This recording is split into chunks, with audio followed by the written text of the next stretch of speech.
ఉప్పరపాలెం అనే ఒక చిన్న పల్లెటూరు మార్గంలో ఒక యువకుడు నడుచుకుంటూ వెళ్తున్నాడు. అతను దేవుని గూర్చి ఆలోచిస్తూ వెళ్తూ ఉన్నాడు. అతడు ఒకే ఒక్క నమ్మకంతో యేసును అన్వేషించాడు.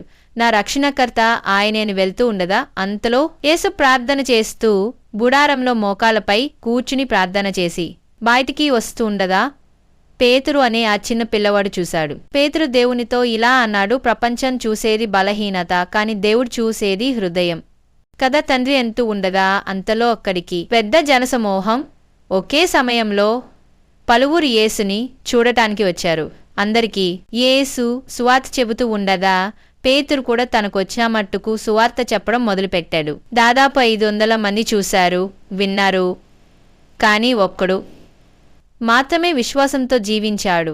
అతను ఎవరో కాదు, పేతురే అని గమనించాడు యేసు.